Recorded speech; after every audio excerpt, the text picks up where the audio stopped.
Mike, si Mike. May gabi ka na tong tanan. O kumusta man kitang tanan? Okay ra. Buhi-buhi ra.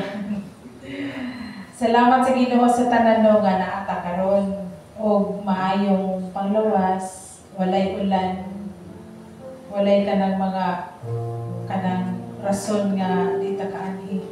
Pero nagi mga rason katong mga nakaani po. And welcome kitang tanan sa atong every Friday worship. Mag-ampo kita. Thank you, Lord. We are grateful and honored to you always, Lord. Thank you, Lord, for sa may panglawas, sa gift of life, Lord. We thank you sa imuhang gugma o kaluoy ka na mo always, Lord Jesus. Each family na mo, Lord, we are thankful na ikaw nag-sustain ka na mo always, Lord. And nag-hatag sa amo ang mga needs every day, ang mga ginaampo, Lord. We thank you, Masab, Lord, nga kanunay nga kami nagapadayon sa kanimo, Ginoo, nga mag-serve, mag-worship kanimo, Lord. And even sa protection na mo, Lord, every day, sa mga kanya-kanya na mong pagpanginabuhi, Lord. We thank you, Lord. And sa opportunity nga namin karon, Lord, we thank you, Ginoo, nga may panglawas nga namin karon, Ginoo, nagasimba kanimo, Lord. Tabangin kami, Ginoo, as we among dungog, paminaw ang imong mga words tonight, Lord Jesus. Ikaw na bahala ka na, Lord, and we offer to you, Lord, ang tanan nga among mga concerns, Lord Jesus. We thank you and we love you. In Jesus' name we pray. Amen. Sa to ang reading sa Philippians chapter 2, 9 to 11, sa John 12:32. Akong basahon, therefore God exalted him to the highest place and give him the name that is above every name, that at the name of Jesus every knee should bow, in heaven and on earth and under the earth, and every tongue and confess that Jesus Christ is Lord, to the glory of God the Father. Sa John 12:32.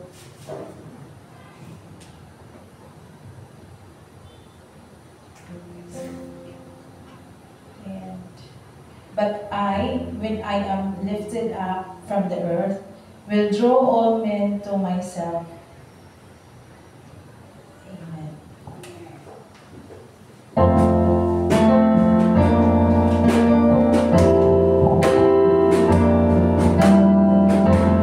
Pwede sa kita magtindo?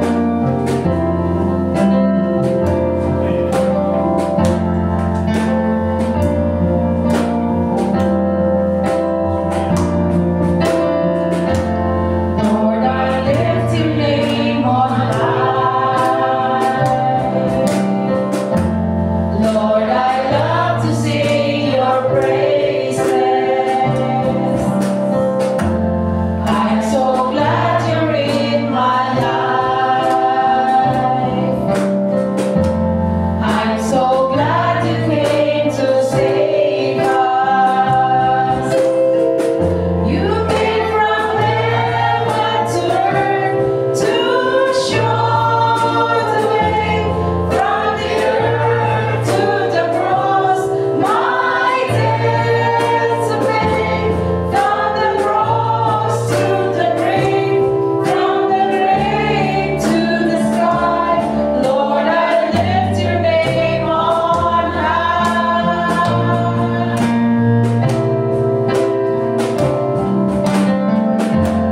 Lord, I lift your name on high.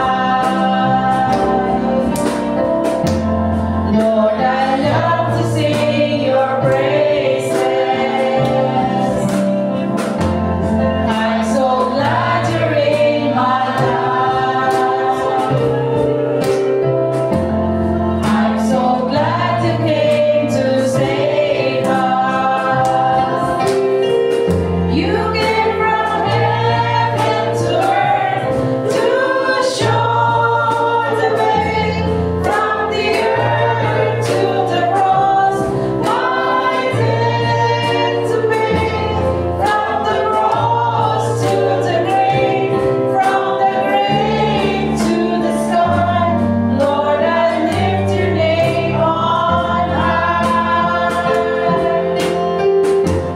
Came from heaven to earth to show the way from the earth to the cross. My debt to pay from the cross to the grave, from the grave to the sky. Lord, I lift your name on high. Lord, I lift your name on high. Lord, I lift your name on high. And I'm forever grateful to you. I'm forever grateful for the cross. I'm forever grateful to you that you came to seek and save the lost.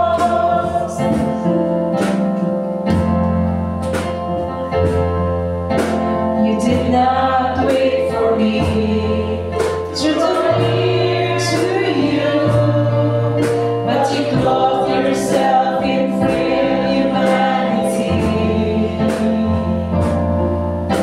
You did not wait for me to cry out to you, but you let me hear your voice calling me, and I'm forever grateful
us wisdom.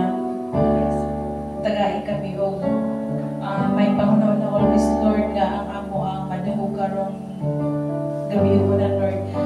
We can apply it for our everyday living, Lord. Salamat, Lord Jesus. In Jesus' name we pray. Amen. Akong ihatag ang Pastor Len. O, pwede na kita.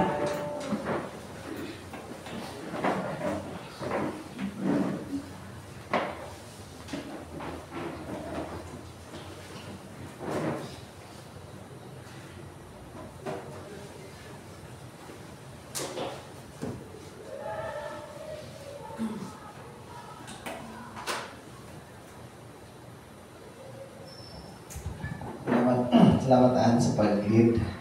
Maayong gabi. Ang sama ninyo ang prayer request ko ng gabi. Ako na ako prayer request. Healing.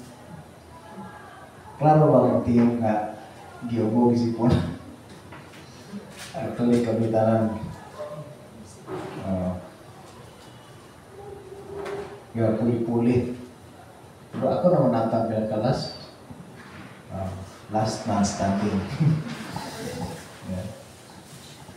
So, mag-pray sa tano at mag-itugyan sa ginawa ng ating mga concerns sa kinabuhi. Tingali na may mga personal na mga concerns o mga kailang magkadiha na kinahanglan na ito ampuan. Ito silang i-damok itugyan sa ginawa. Kaya saan man siya nga maminaw siya, doon ko niya ang atong mga pag-ampo kung kita maduol ka niya o at sa atong pagtuo.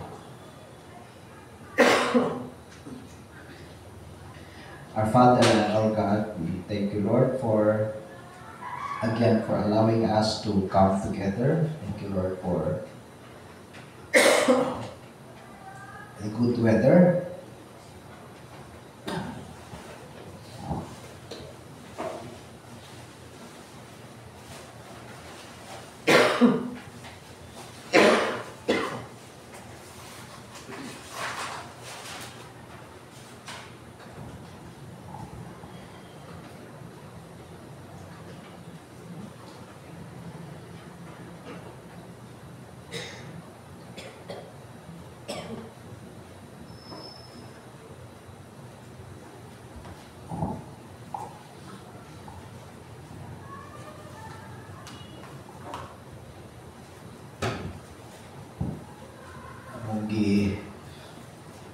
Tugyan ka ni mo, Lord, ang among mga kaluyahon, physical weakness,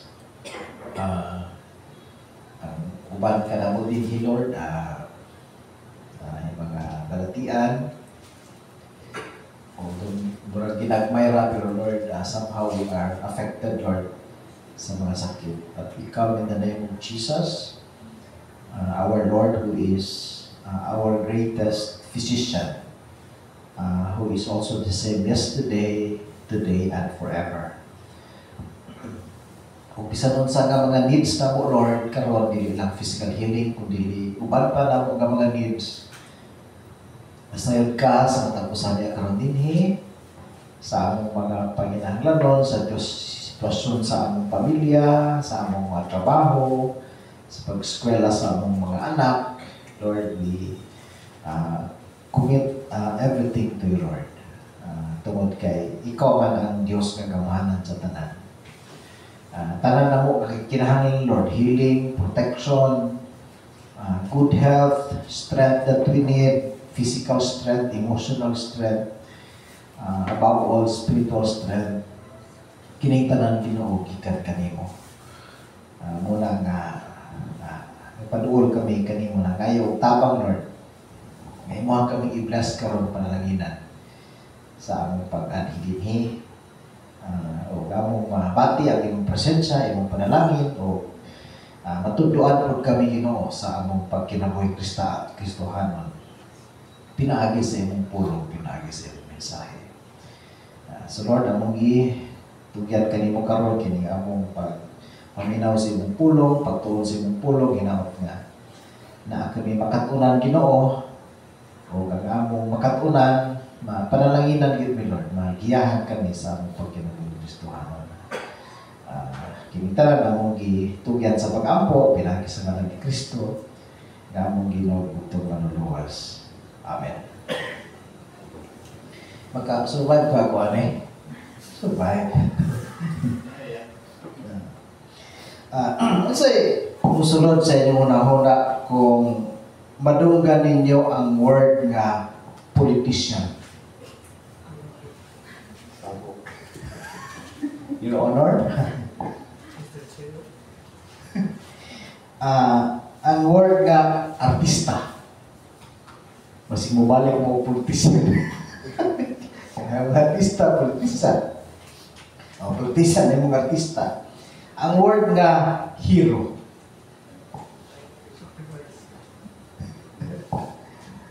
How about ang word nga Christian? Kung Muslim ka ang pautangon, kung sa ilahan una-una ilang kasulti sa Christian, sa kailangan pisulti. Christian ka na mukha ng baboy. Christian ka na urus.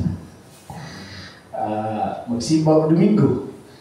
Magsaulog sa Simana Santa. What's pa? Kung Muslim ang iyong pautangon. So, lain-lain ang musulod sa huna-huna sa tao, hindi makadungog sila sa pulong Christian. Pero ang una bitaw nga mga magtutuo ni Kristo, itong first century pa nga mga sumusunod ni Kristo, dili ba Christian ang tawag sa ila? Ang tawag sa ila sa una kay disciple. Mga disipulo ni Kristo. Mga tao nga nagtuon, learner. Nagtuon sa mga ipagtudlo ni Jesus. Learner. Nagasunod, mga follower. Jesus. Nagkaibal pa mo nga, sa tibuok Biblia, binigyan siya Testament, katulo lang gimension ang word nga Christian. 3 times na. Samtang ang word nga disciple o other related words sa disciple, kabalo mo, 281 times. So, tungod niya, unsa kaha ang mas angay itawag sa mga tumutuo o sumusunod ni Kristo? Christian o disciple? Disciple. Katong learner. Follower.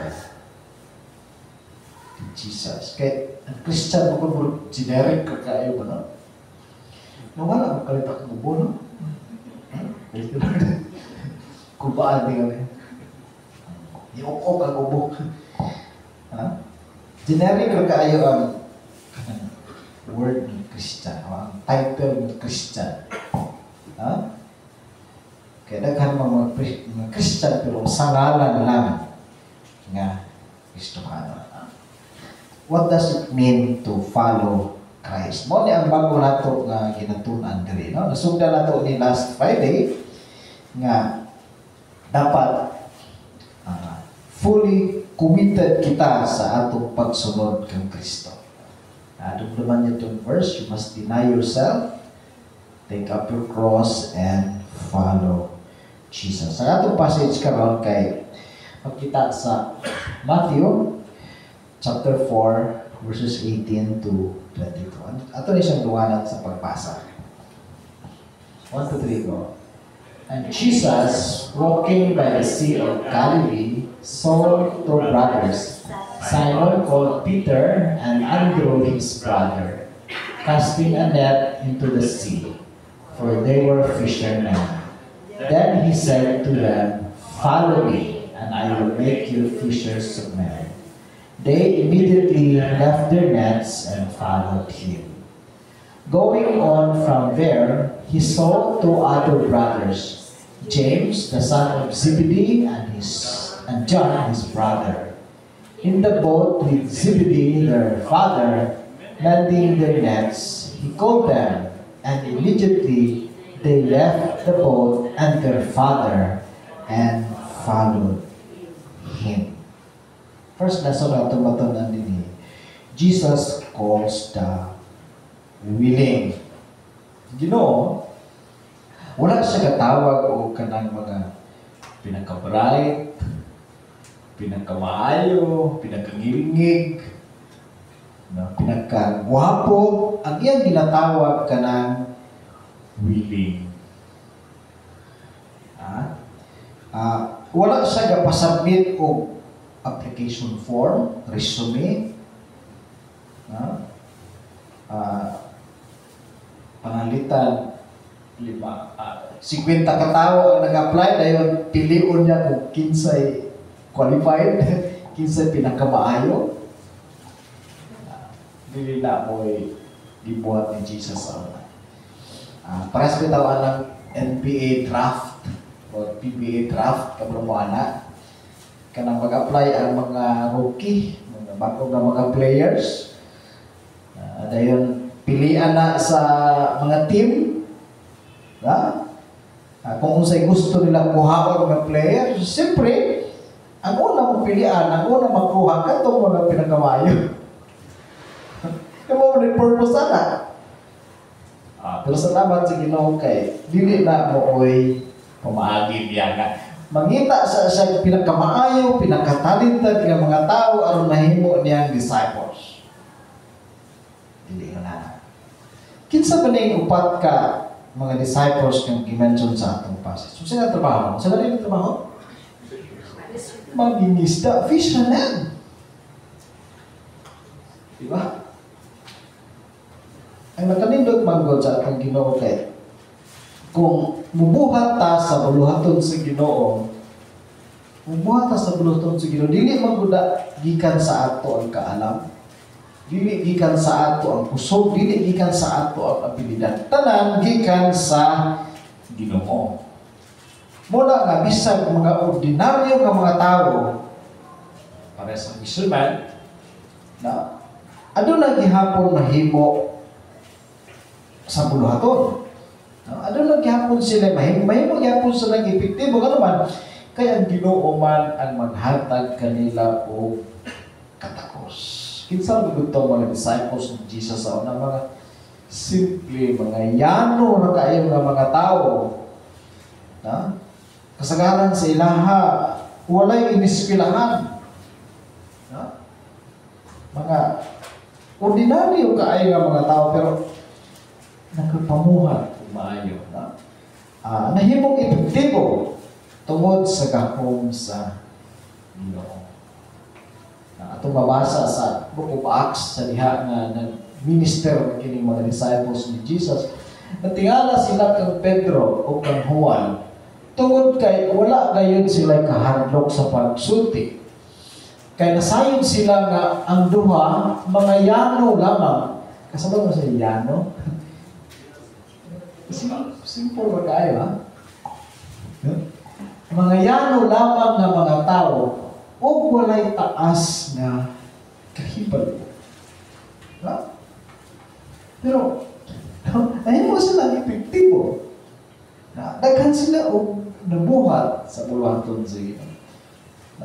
Basta, willing lang yun ang tao. Willing lang yun ta, mapustan yun ta sa buluhaton sa Ginoo. Ang pangutana igsuon, willing ka ba magpagamit sa Ginoo? Pangutana yung tapan. Willing ka ba magpagamit sa Ginoo? Ha? Yung mga ta, o ako ko'y talent pastor, maulaw ko, busy man ko. Kasagaran yun, busy. Nato yung nag-ingon nga sa simbahan ko, no, daghan ko kitibi. Daghan ko tibihon, daghan ko tibi. Too busy. TV, too busy. Dan pangirana, pero may atong rason, kung di kita ka-iroba, di kita butubo, di kita magamit sa Ginoo kay ang yan kipakita, katong willing. Huwag siya ka tanaw ko kung sa ta, kung sa atong talento, sa atong abilidad. Kisang may bahala na. Diba? Di man makahatag ang Ginoo ka ng willingness sa ato, hindi ka man sa ato. Ngayon, di ka na ginahulat sa Ginoo. Okay, tungtunaan sa Biblia, kini magbubulhaton sa Ginoo, kini ministry sa Ginoo, dili man siya mahitungod sa ato. No? Kung kinsa ta, kung unsa atong kakayahan, kung unsa atong maeskwelahan, kung unsa atong talento, it's all about God. Kung willing lang kita, pwede kita gamiton sa Ginoo sa iyang bulaton. Jesus used the willing. Peter, Andrew, James, and John. They were willing to follow Jesus. Are we willing to follow Him? Anatoy, kanta na pirmi na mo kantahon sa una, I am willing, Lord, to be just exactly what you want me to be. Nilapangita sa Ginoo kanang willing. Kadua, Jesus calls us to follow Him. Balik ko lang ito sa verse 19. Then He said to them, follow me. Follow me. Sunod ka mo kanako. Sunod ka mo kanako. Ang agi. Di ba? Giingnan ni Jesus ani, katong upat ka mga disciples. First 4 disciples. Peter, Andrew, James, and John. Kung kining pag-ingon ni Jesus kanila na follow me, ang buti pasabot ani sa ila sa una, kay muuban sila kang Jesus sulod sa tulo ka tuig. Muuban sila kang Jesus sulod sa tulo ka tuig. O samtang mag-uban sila kang Jesus sulod sa tulo ka tuig, maminaw sila sa tanang ipangsulti ni Jesus. Obserbaran nila ang mga gipanghimo ni Jesus. Kung dili lang na, kung dili, ilang nabuhaton ang mga gipanghimo ni Jesus. Ilang ipadayon ang gipangbuhat ni Jesus. Eventually, sila ang mupadayon sa buluhaton sa Ginoo. Okay, 3 years naman sila. 3 years naman. Nga after 3 years, bumalik naman si Jesus sa heaven. So, ang mga disciples na ang mupadayon sa nasudlan ni Jesus. Manabuti pasabot ng so, Jesus said, follow me. Now, karon sa ato, no? Kung saan ni nato pag-apply? Nabayan to si Peter, Andrew, James, and John kay kanang kuyog pag nila si Jesus, di ba?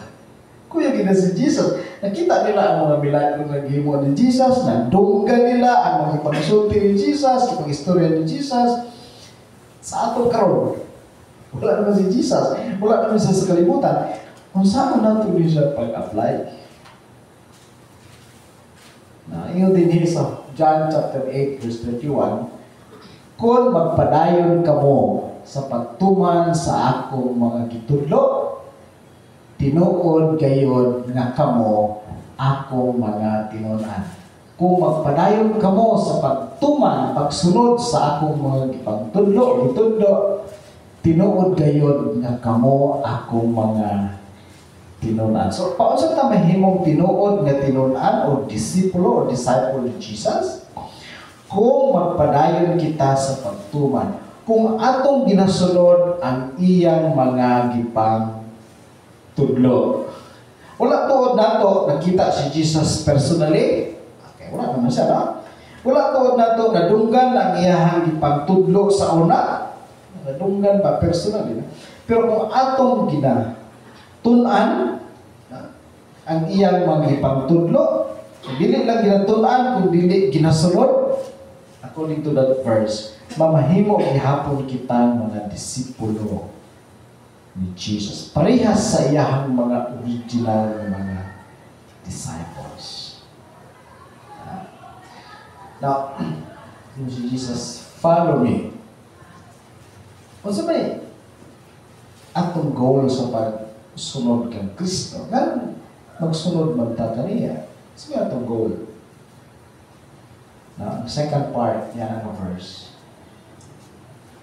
I will make you fishers of men. Ang goal sa atong pagsunod kang Kristo, sa gani, mangisda o tao. Mangisda pagtao.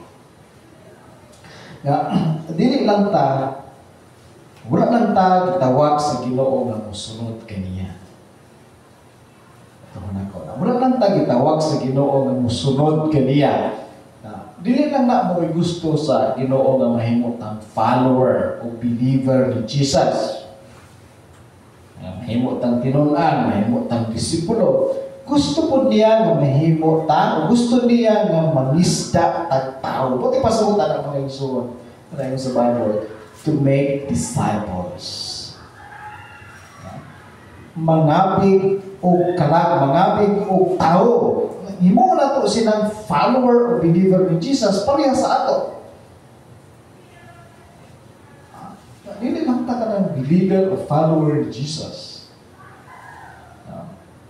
Part sa atong pagsunod, in fact sa ang atong goal, na nahimo kitang follower, nahimo kitang believer ni Jesus, is to make disciples.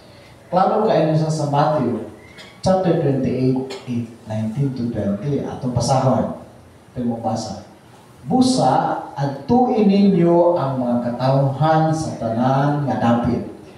O himuan ninyo sila nga akong mga tinun-an. Tudluin ninyo sila sa pagtuman sa tanan nga akong gisugo kaninyo. So, dili lang ta follower ni Jesus. Dili lang ta believer ni Jesus.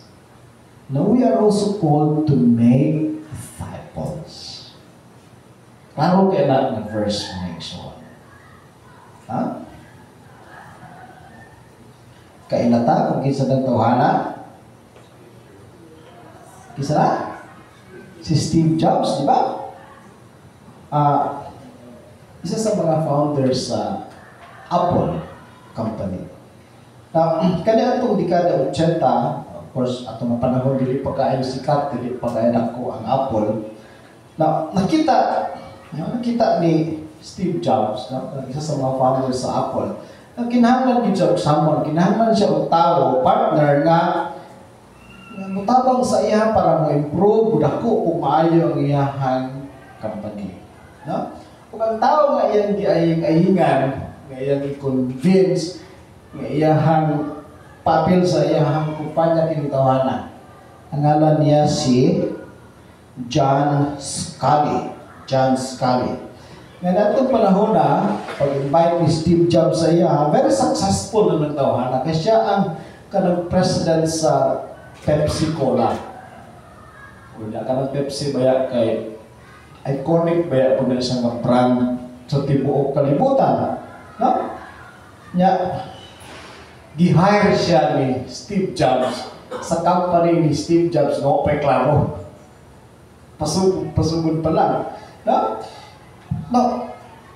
Sa huna-huna tiyan ni John Sculley, no? Nga, delikado may ang rango kay basig kung sa pala mahitabo sa company ni Steve Jobs, president na gud siya sa Pepsi. No? Dayon mo trabaho siya sa kumpanya nga di pa sikat, wala pa nailhan. Dako kaayo risgo sa iyang part. Pero patod pa sa storya nga wala siya undangi pag-convince ni Steve Jobs.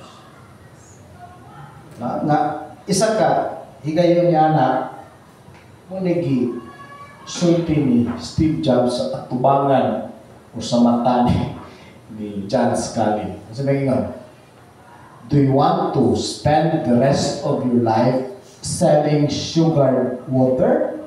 Or do you want a chance to change the world? Di ba kanang Pepsi or any soft drinks? Kuha naman na ka ng tubig mo na ibutangan o so, pagsulti na ni Steve Jobs, wala katulog si John Sculley. Wala na dugay, gibiyaan ni John Sculley ang iyahang posisyon sa Pepsi. Join siya sa Apple company hangtod nga didako gisikat og maayo ang Apple Computers and Apple Company. Now, nindot kaayo ang hagit ni Steve Jobs kang John Scully, di ba? Change the world. Tiyo mo, to change the world. Pero mga igsoon, no? Kung ikumpara nato, no? Kung kana nga hagit, ikumpara nato sa hagit ni Jesus kanato. To make disciples, mas nindot gitong hagit ni Jesus sa ato. Mas nindot ang gi-offer ni Jesus sa ato. Mas klaro, mas nindot ang katuyuan ni Jesus. So ganyan hagit ni Jesus, let's change the world through us or through you. No? Through His followers. Pinaagi sa paghimo o mga disciples. Kaya ni Jesus, bautismoy sila. Itudlo kanila nga tumanon ang mga sugo sa Ginoo. Diba? Mas nindot ang challenge ni Jesus sa ato kumpara ang challenge ni Steve Jobs kay John Scully. Diba? Pero basi na huna tapos ako ram kay anan let's change the world. Kay world good na. Yeah. Kung ano lang tiyali ka lang sugod na lang ta sa ginagmay, sugod na lang ta sa atong konteksto, sa atong family, sa atong friends, mga loved ones, co-workers. Tumana ang sugo sa Ginoo sa Matthew 20:19-20. Pangabig o kalag, himuha sila nga mga tinunan ni Jesus. Parehas nimo. Ikaw, follower man ka ni Jesus, believer man ka ni Jesus, tinunan man ka ni Jesus, himuha sila nga parehas nimo. Yung sa Bible, make disciples. I-disciple sila. Kaya, kung imo nang buhaton, kung ato nang buhaton mga igsoon, kana nga paagi, doon na kayo dakong kausaban yung mahitabo sa kinabuhi sa mga tao na atong i-disciple. Itong hinunduman, no, nga, gitawag ta sa Ginoo, dili lang na musunod kaniya. Gitawag ta sa Ginoo, dili lang para mahimong disipulo, mahimong tinunan, kundi gitawag ta sa Ginoo, aron mangisda ang tao. Aron manghabig ang tao. Aron magdala ang tao ngadto sa piilan sa atong Ginoong Kristo. Follow me and I will make you fishers of men. Kinaikatulo, Jesus wants us to fully follow Him. Yung example kita sa mga fishermen. Verse 20, they immediately left their nets and followed Him. Verse 22, and immediately they left the boat and their father and followed Him. Si Peter o si Andrew, gibiyaan nila ang ilang pukot, ang ilang net. Buti pa sabot kung gibiyaan nila ang ilang trabaho, aron musunod lang kang Jesus. Si James o si John, dili lang ang trabaho ilang gibiyaan, hasta ang ilang pamilya. They left the boat and then Father. Ipakita nila ang ilahang 100% nga pagsunod, commitment sa pagsunod kang Kristo. Kita, unsa man nato pagkita nga fully committed pud kita sa Ginoo. Nga 100% po ang atong pagsunod kay Kristo. Base sa example nga ipakita niya ang first 4 disciples, ito itong haton. Biyahan sa data itong trabaho. Biyahan sa data itong pamilya. Para sa gihimo ni Peter, Andrew, James, and John. Saan man ito pagsunod kami example nga ilang ipakita? Mga isuan kami example nga ipakita nila. Ang buti pasabot anak, no? Buti pasabot ni anak sa ato, nga atong unahon ang Ginoo kaysa ubang butang. Unahon nato ang Ginoo kaysa ubang butang. Unahon nato ang Ginoo kaysa trabaho. Unahon nato ang Ginoo kaysa pagnegosyo. Bisan kanin sa pamilya, unahon nato ang Ginoo kaysa pamilya. Mas grabe gid ang giingon ni Jesus dinhi sa Lucas kapitulo 14 bersikulo 26 atong basahon. Kung may tao na gustong mosunod kanako, apan mas gimahal niya ang iyang mga ginikanan, asawa, mga anak, mga igsuon o ang iyang kaugalingon kay kanako, dili siya mahimo akong tinunan. Grabe no?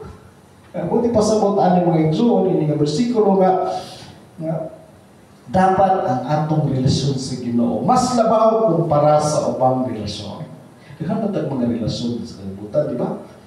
Pero base na lang ang bersikulo na unahon nato ang atong relasyon sa Ginoo. Dapat ang Ginoo mao'y ultimate priority sa atong kinabuhi.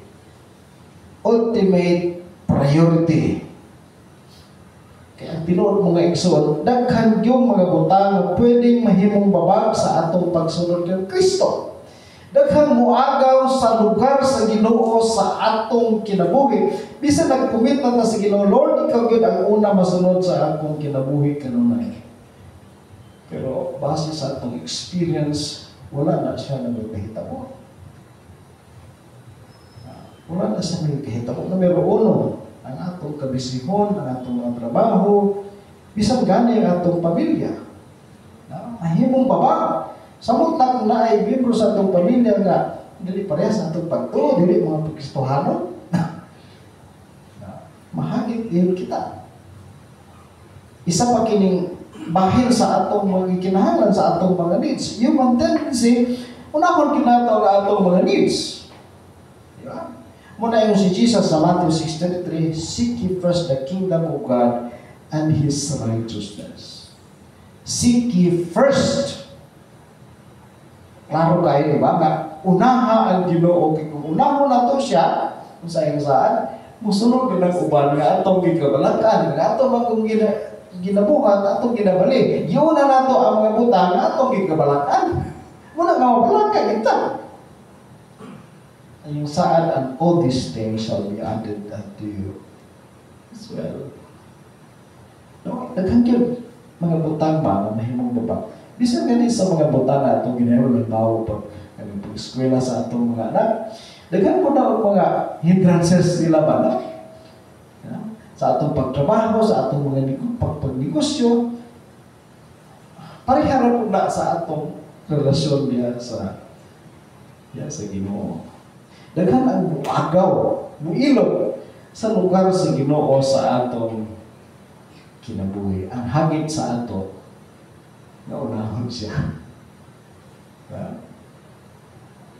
Ang hagit sa ato, na diligin nato himo ang number 2. Number 3, labi na yung number. Masa ka number na.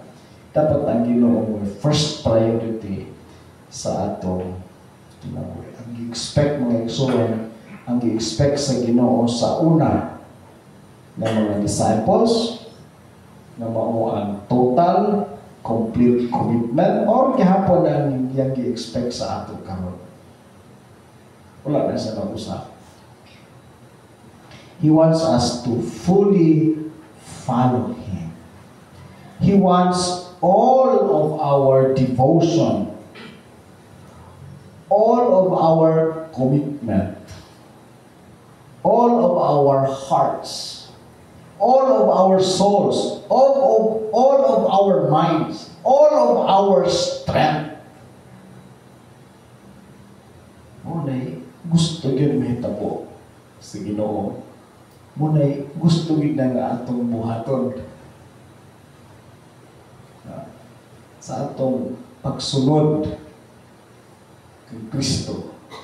Diba dito na nato itong miyagi, Jesus demands radical commitment. Diba? Dili mo patay-patay nga klase nga Kristohanon, easy-easy nga Kristohanon, hinada na siya. Mas maayo pa magaling ng ubang mga tao isang mali ang ilang mga ideolohiya pero magpakamatay. Magsakripisyo, gawa mo tayo klaro ng ilang mga kita nagtuon ta sa Biblia, nagsunod ta sa Ginoo, no? Sa atong master, atong ihatag ang atong pinaka-the best mga igsoon. Itawag ta sa Ginoo, sunod kaniya. So, sunod ta sa Ginoo fully and faithfully. Himo nato nga siya mo'y prioridad sa atong kinabuhi. Pasaylo nung tata sa Ginoo. Apil ko, no? Kasi may mga panahon sa atong kinabuhi nga pakyasta. Mga panahon sa atong kinabuhi nga na-take for granted na nato ang atong pag-Christian. Puno na ta sa Ginoo kung ginahanglan ta niya. Pero ubang mga adlaw, number 10 siya. No? Number 1 lang siya kung mapait na ang atong kahimtang. Dili mo na ang klase ng Kristohanon. Ipagita ang gusto sa atong Ginoo. Mga igsuon mag-ampot na atong iduko ang atong mga oro. Mahimo taong commitment sa Ginoo. Ikan karon ng tabangan ta niya. Nga atong yun hatagan o prioridad ang Ginoo. Siya yun ang atong unahon sa tanan, sa tibuok natong kinabuhi, sa tanan natong nga mga activities. Unahon nato ang Ginoo igsuon. Atong ipakita pinagi sa tabang sa Ginoo nga nagtinuod kita sa pagsunod kay Kristo. Kung atong ipakita ang atong total, complete nga commitment sa atong pagsunod kay Kristo. Naot nga makaplagan kita sa Ginoo mga igsuon at tinuuray gayud nga nagasunod kang Kristo ka. Tawagon ta nga Christian dili lang sa pangalan, sa title, kundi pinaagi sa atong pagkinabuhi. Igsuon.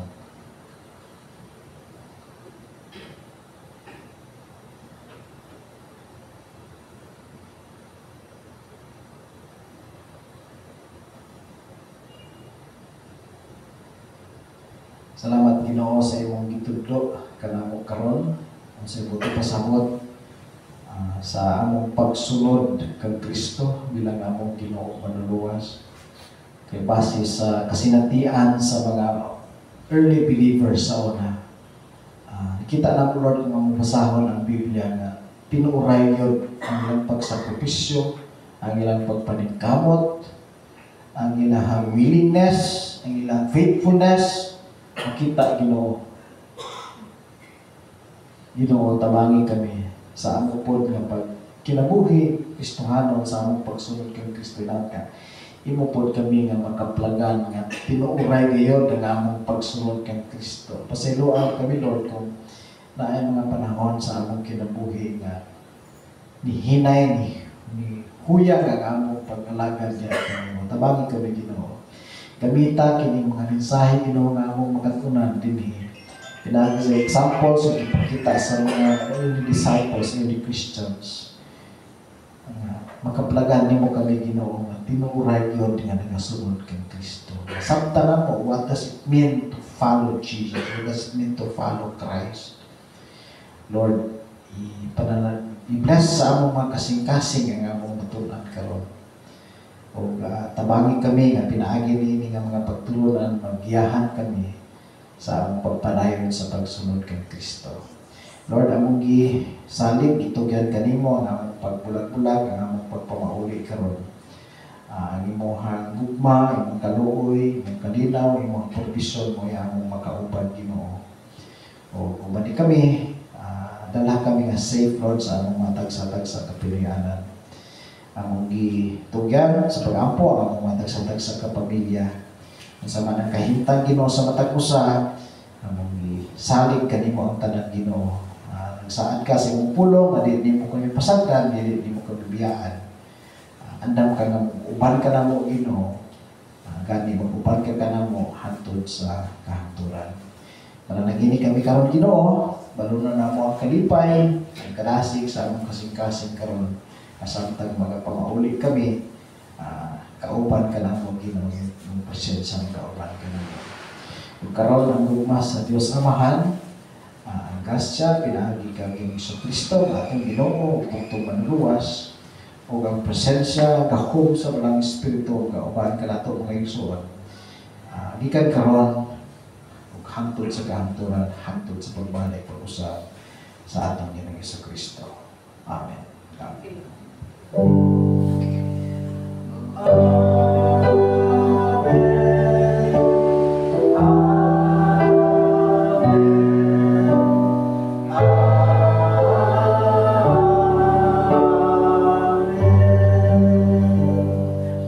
Paibigay sa atong tanan ng ginagawa panalangin ka natin. By the way, pasalamat na si Ginoo kay karong Sunday graduation nato sa atong DBST. Graduation. Ano ba graduation ay?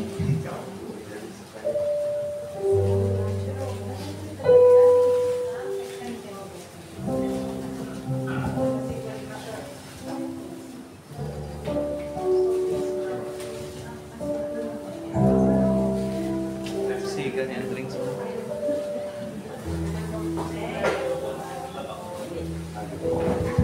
Pepsi ba ang drinks, no? Ganyan. Boss. So,